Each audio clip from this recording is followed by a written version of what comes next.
Salve Maria, continuando o estudo sobre Lutero e a Bíblia e a negação dos livros canônicos que ele fala que é apenas apócrifos, né?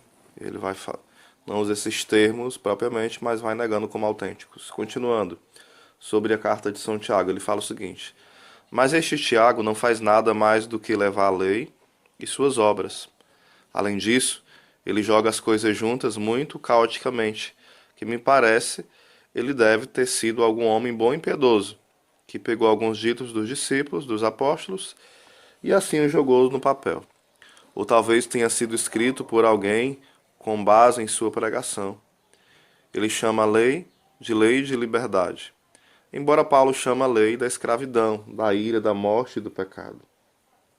Além disso, ele cita as palavras de São Pedro: o amor cobre a multidão de pecados, e novamente, humilhai-vos debaixo da mão de Deus. Também o provérbio de São Paulo em Gálatas 5: o espírito cobiça contra a inveja. E anda a respeito de tempo. E ainda a respeito de tempo, São Tiago foi condenado à morte por Herodes em Jerusalém, antes de São Pedro. Então parece que esse autor veio muito tempo depois de São Pedro e São Paulo.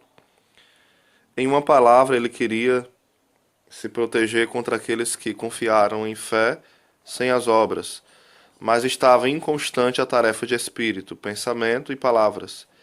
Ele destroça as Escrituras e, portanto, se opõe a Paulo e toda a Escritura. Ele tenta aperfeiçoar pela insistência sobre a lei o que os apóstolos aperfeiçoaram, estimulando as pessoas a amar. Portanto, não vou tê-la em minha Bíblia contando entre os principais livros de verdade, embora eu não impediria ninguém de incluir ou exaltá-lo, como lhe apraz, pois há de outra forma muitos provérbios bons nele. O homem não é homem em coisas mundanas. Como então deve este homem isoladamente se opor contra Paulo e todo o resto da Escritura? Em relação à Epístola de Judas, ninguém pode negar que é um extrato ou cópia da segunda Epístola de São Pedro.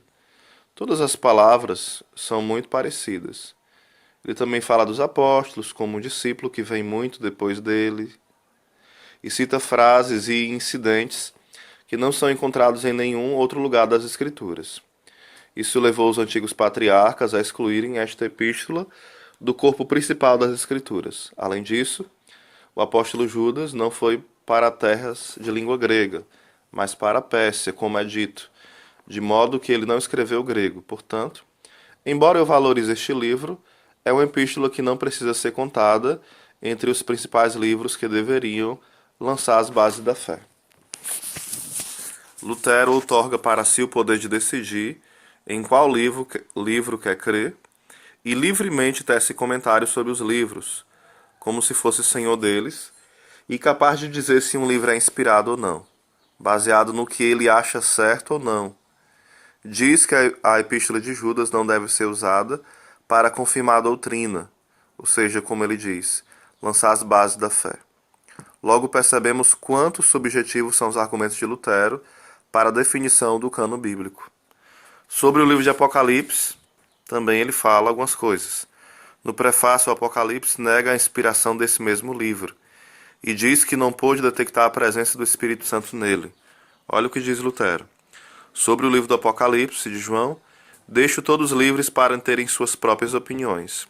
Eu não obrigo ninguém a seguir minha opinião ou julgamento. Eu digo o que sinto. Eu sinto a falta de mais de uma coisa neste livro, e isso me não faz considerá-lo nem apostólico nem profético. Em primeiro lugar, os apóstolos não lidam com visões, mas profetizam em palavras claras e simples, assim como Pedro e Paulo e Cristo no Evangelho.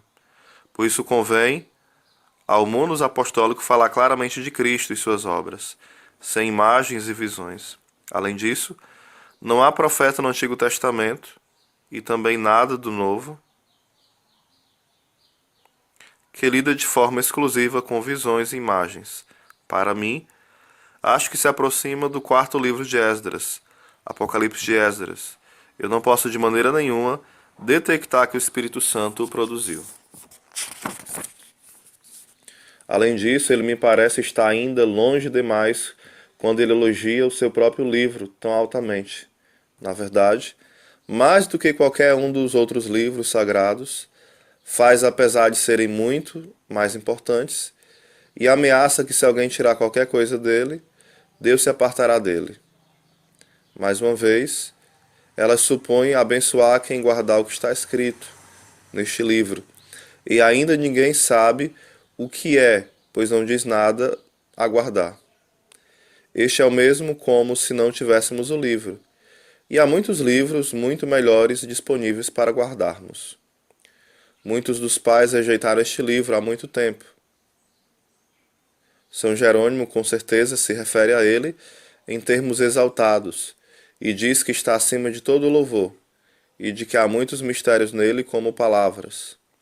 Ainda assim, Jerônimo não pode provar isso, e o seu louvor em vários lugares é muito generoso.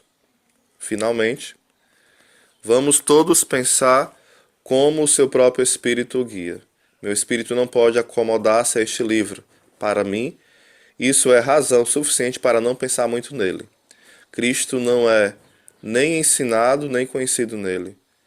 Mas ensinar Cristo, esta é uma coisa que um apóstolo é obrigado, acima de todo o resto, a fazer.